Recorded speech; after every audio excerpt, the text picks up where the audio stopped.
Have you ever looked at a woman who lives alone, no boyfriend, no partner, and wondered why? Not from pity, not from concern, but from genuine curiosity. Why would someone choose solitude over society's script of romantic partnership? The answer isn't loneliness, heartbreak, or a lack of options. It's something far more unsettling, something that disrupts everything we've been taught about what a woman is supposed to be. Because when a woman chooses to live alone, she isn't disappearing, she's arriving. She's not getting lost, she's finding herself. And that kind of discovery doesn't come wrapped in celebration or social approval. It comes in silence. It comes through strength. It comes through an unspoken freedom most people are still too uncomfortable to acknowledge. She's not lonely, she's selective. She's not cold. She's just grown tired of setting herself on fire to keep others warm. There's something profoundly unsettling to society about a woman who doesn't need a relationship to feel whole. Why? Because she defies control. She breaks apart the myth that women are emotionally dependent. She challenges the idea that a woman must be saved. And most men don't know what to do with that. Most women are still learning how to recognize that kind of power in themselves. Carl Jung once said, "Everything we deny in ourselves becomes part of our shadow." These women, these solitary women, are mirrors of the collective shadow. They embody what many dream of becoming but fear to pursue. They don't shout for attention. They whisper with presence. They don't display themselves to be chosen. They retreat to preserve their essence. They are less interested in fairy tales and more devoted to peace. And that makes people deeply uncomfortable. Because while the world screams at women to find someone fast, these women have discovered the sacred rhythm of being alone. The woman who lives without a partner isn't lost. She's vibrating on a different frequency, one where nothing is begged for and everything is chosen. A place where approval isn't currency and presence is power. And perhaps that's why she draws so much attention. So many labels, so many confused attempts to categorize her, because her absence, ironically, is filled with presence. She doesn't crave just any kind of love. She seeks something that won't require her to shrink. And until that shows up, she stands tall, whole, unapologetic. Maybe you don't understand her. Maybe you think it's pride, or pain, or emotional baggage. But if you sit in silence long enough, a question may rise within you, a quiet question pulsing beneath your assumptions. What if the most important kind of love isn't found in another person but in yourself? The silence surrounding a woman who lives alone isn't a void. It's a sanctuary. And those who can't see the sacredness in that space often label her distant, cold, or arrogant. But she didn't build that solitude to push the world away. She built it so she wouldn't lose herself again. Carl Jung also said, "What we don't face in ourselves, we project onto others." And maybe that's why some women still confuse solitude with sadness. But solitude, true solitude, isn't about absence. It's about presence. Most people try to fill their emptiness with relationships. This woman turned inward. And there in the vast landscape of her inner world, she faced ghosts, childhood wounds, abandoned dreams, and attachments dressed up as love. Her choice to be alone didn't emerge from fresh wounds. It came from scars that finally healed. She didn't give up on love. She just stopped accepting counterfeits. She doesn't want love that dims her. She wants love that expands her. She knows chaos. She's loved until she dissolved. She's given too much, begged for crumbs. And somewhere between heartbreak and healing, she woke up. Not all at once, but gradually, through a series of disappointments that stopped wounding her and started teaching her. What you see now isn't bitterness, it's maturity. And emotional maturity can be frightening because it demands honesty, presence, depth. She doesn't want company for the sake of company. She wants reciprocity. She isn't attracted to promises anymore. She's drawn to presence. And maybe that's why some see her as distant, because she doesn't want to be saved. She wants to be seen. And seeing someone like her requires courage, the kind that dives deep past the surface into the depths, where few dare to go. Most give up not because she's hard to love, but because she's whole. And wholeness? Wholeness demands presence, not projection. When a woman becomes whole, she awakens two reactions in the world: admiration and fear. Admiration from those who are walking the same path. Fear from those still hoping someone else will make them feel complete. She doesn't want to complete anyone. She wants to overflow alongside someone who has found themselves too. And until that person comes, she remains content, grounded, powerful. Alone to know she's just with herself, and that's enough. Have you ever wondered what it really means when a woman chooses to live alone, not by default, not as a backup plan, but as a conscious, unwavering decision? Not because she's hiding, not because she's broken, but because at last she is fiercely loyal to her own soul. This is not a story of loneliness. This is a story of preservation. There's a vast difference between isolating and protecting one's peace. But the world rarely makes room to understand that difference. We live in a society that still worships the fairy tale of happily ever after, two by two, hand-in-hand partner required. And when a woman decides to step outside that story, when she dares to live without a romantic partner, without a man beside her, she becomes a disruption, a question mark, a mirror people don't know how to face. Carl Jung once said, "Where convention rules, there is little room for authenticity." And this woman, she doesn't live by convention. She lives by essence. She's not chasing the approval of the world. She's tuning into the whispers of her own inner knowing. So when she hears you're too picky or nobody's perfect, she doesn't argue. She smiles a quiet, steady, almost ironic smile. Because what the world calls picky, she calls bare minimum. And it took her years, maybe decades, to realize that she was worthy of even that. She's not asking for perfection. She's asking for presence, for maturity, for someone who's done the soul work she's already done alone in the silence. That kind of connection doesn't show up just anywhere. It's not available on every dating app or street corner. And so she waits not with desperation, but with intention. And here's the truth many won't say out loud. It's not her words that make people uncomfortable.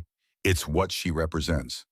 Because she is living proof that a woman can be whole, joyful, and at peace without a partner. And that truth, that's threatening. It strips away the false security some men hold, those who feed off insecurity. It challenges women still tangled in the need for external validation. But she isn't here to threaten anyone. She isn't here to judge. She isn't here to explain herself. She's just being. And that very being, authentic, grounded, undistracted, is its own kind of revolution. Her authenticity is a brutal mirror to those still living in masks. She's not in a hurry. She doesn't rush to fill the space just to soothe other people's discomfort. She respects her own timing, her own rhythm. And in doing so, she enrages a society that wants everything instantly. But she doesn't chase noise. She seeks depth. While the world flirts with distraction, she moves toward meaning. While others perform for attention, she listens for soul. When she says no, it's not a game, it's truth. When she walks away, it's not drama, it's discernment. When she stays home instead of going out with someone who drains her, it's not arrogance, it's alignment. Her clarity has been earned through heartbreak, through healing, through choosing herself again and again. That kind of clarity is dangerous because it doesn't bend to please. It doesn't dilute itself to be palatable. It stands tall in a world still asking women to shrink. What unsettles people most isn't her solitude, it's the peace she's found within it. Carl Jung taught that those who look outward dream, those who look inward awaken. And this woman, she went inward. And it wasn't pretty, it wasn't tidy, it was raw. She peeled back the layers, she took off the masks, she faced the ghosts.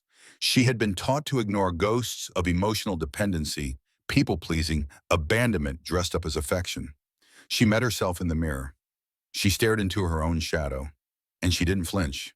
She no longer defines herself through anyone else's gaze. She sees herself clearly through her own eyes. And in that, seeing something broke, but not in a bad way, in the best way.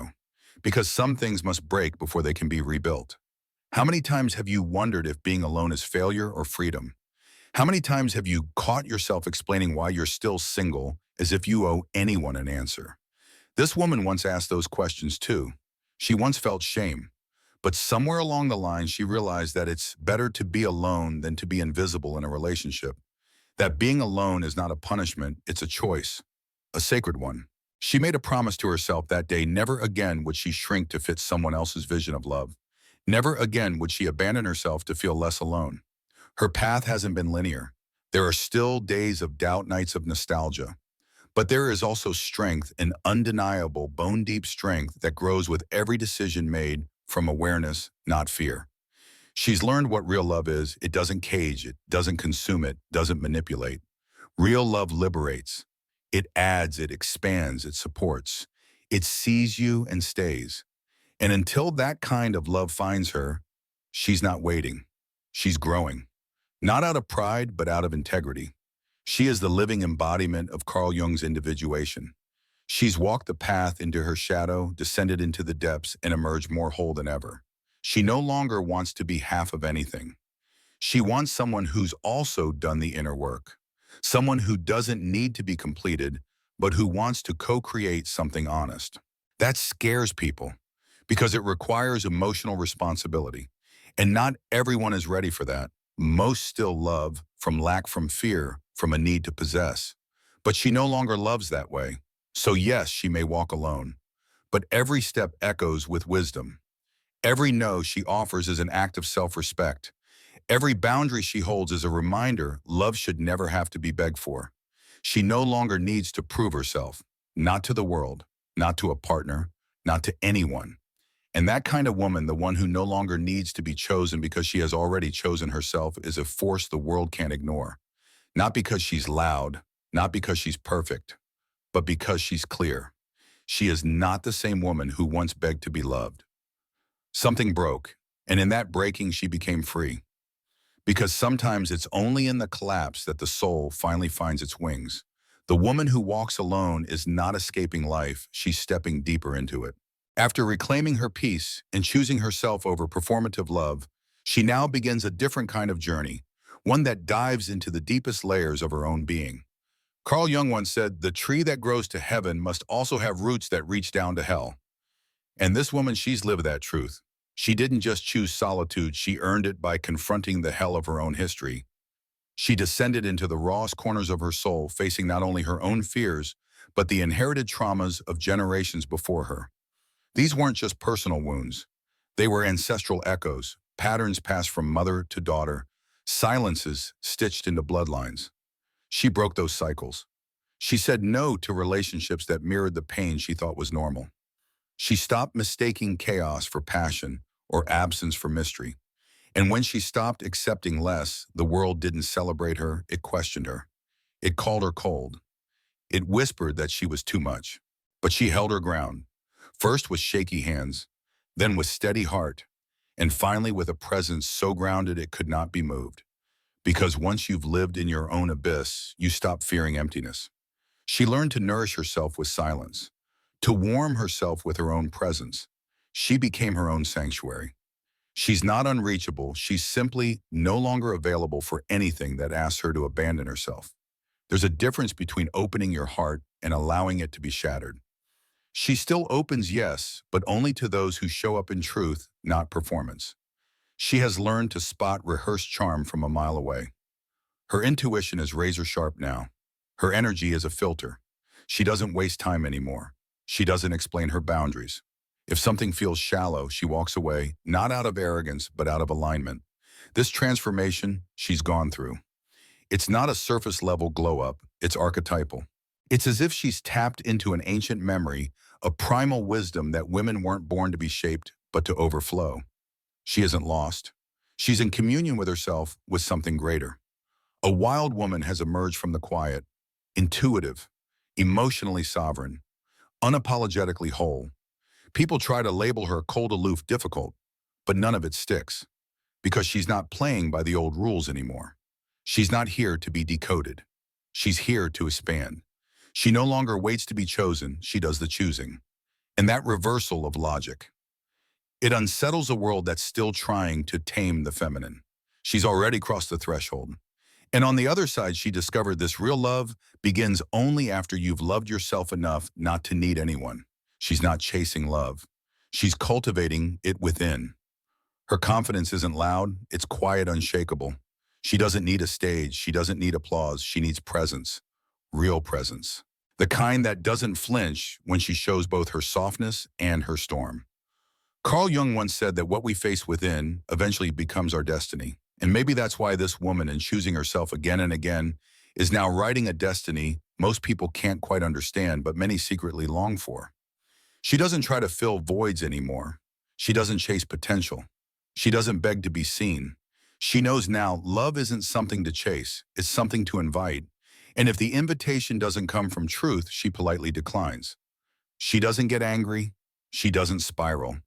She steps away quietly with the kind of dignity that only comes from having been lost before and refusing to go there again. What most don't see is this: yes, she still longs for love. She still craves connection. She still wants to be held, but not at the cost of herself. She's spent too long squeezing into boxes built for smaller versions of her soul. She's not doing that anymore. Now she offers herself only where there is room to be whole. And that takes courage. That takes maturity. That takes a level of self-awareness far deeper than romance. It means she's faced her shadow and still chosen love. Not the fairy tale version, but a soul alliance. A connection where neither must shrink, where both can grow. She's not asking for too much. She's just not settling for too little. And if that feels intimidating to some, so be it. She would rather walk alone than dine on emotional crumbs. To many, her standards look like arrogance, but it's not pride. It's self-love in its purest, most revolutionary form. We are witnessing the rise of a new archetype, a woman who has chosen depth over drama, presence over performance, one who got tired of being desired and chose instead to be respected. She isn't walking away from love. She's walking toward it, but on her own terms. Real love doesn't demand self-denial. Real love welcomes the whole of her shadow and light, laughter and grief, silence and fire. And she's not interested in anyone who only loves the easy parts. If someone wants her, they must meet her where she is in the fullness of her humanity. And if that's too much, then they are not enough. She is too whole to settle for halves, too free to accept cages. That radiant magnetic clarity she carries, that disruptive honesty, it's her revolution. And beneath it all lies a truth. The world quietly fears a woman who needs no permission to be herself, can never be controlled. She is no longer seduced by shiny distractions or temporary affections disguised as care. Too sensitive to endure shallow bonds, and at the same time strong enough to keep choosing this path even when it hurts, even when it's lonely, even when it's misunderstood. That is the journey of an awakened soul, giving up instant validation in exchange for deeper truth. Deep down, the world fears women like her. Women who don't need. Women who don't bow. Women who refuse to be molded.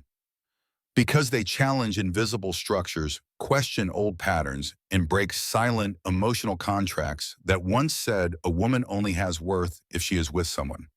And when she breaks those contracts, when she rewrites her own narrative, she inspires others. And that for the system is dangerously revolutionary. So she continues. Sometimes with tears in her eyes, sometimes with her chest held high, but always, always with her feet firmly on the ground. Because now she knows she's not alone. She is with herself. And after everything she's lived through, that is more than enough. The love that comes after that, it won't be salvation. It will be celebration. It won't come to fill her. It will come to overflow. When a woman chooses to walk alone, the world rushes to convince her she's making a mistake. But deep down, she feels something aligning within her. It's not pride, it's not rebellion. It's a rare kind of wisdom that can only be born in silence, the same wisdom Jung called individuation, the process of becoming fully who you are, without masks, without compromise. And when that happens, nothing outside her has more power than the truth that pulses inside her chest. That truth doesn't need to shout. It shows itself quietly in the way she closes doors without resentment, in how she withdraws when the environment no longer nourishes her, in the way she smiles in peace even with no one by her side, because she's discovered that being alone is not a punishment, it's a vow of loyalty to her own soul, and the soul of an awakened woman. It does not submit, it does not dim, it does not beg, it simply is. And that is enough. The world will keep trying to tell her she's missing something. It will keep offering distractions, plastic princes, love made for display. But she's already seen behind the curtain. She already knows it's not about finding someone. It's about never losing yourself again. And when that realization blooms, everything changes. Desire becomes discernment. Lack becomes choice. Waiting becomes a path. And what once hurt now teaches. What once bound now sets free. You can feel it deep inside, that stirring, that spark. Maybe it's a memory, an old wound, a nostalgia that never made sense. Maybe it's the image of a woman you once knew, or the woman you've become. In either case, something within you is asking to be seen more clearly, something that no longer fits in old molds, something that if you let it could completely transform how you relate to love, to others, and most importantly, to yourself, that woman who lives alone. She is more than just someone who doesn't fit the mold. She is a living symbol of emotional freedom, a reminder that it's possible to rebuild without hurry, without fear, and without needing to prove anything to anyone. She doesn't walk ahead of anyone, but she doesn't follow either. She carves her own path, unique, inviolate, and along that journey she lights little fires for others who are waking up too. If something inside you was touched by this story, maybe it's because deep down you too are ready for a new kind of love. A love that begins with reconciliation with yourself. A love that feeds on silence, presence, and truth.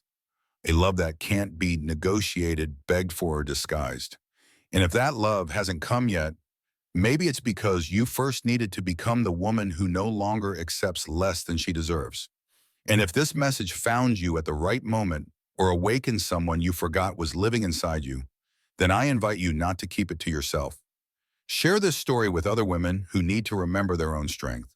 Like it, comment, subscribe to this channel, not out of impulse, but out of choice. Because when something touches the soul, the least we can do is let it keep resonating within us and through us.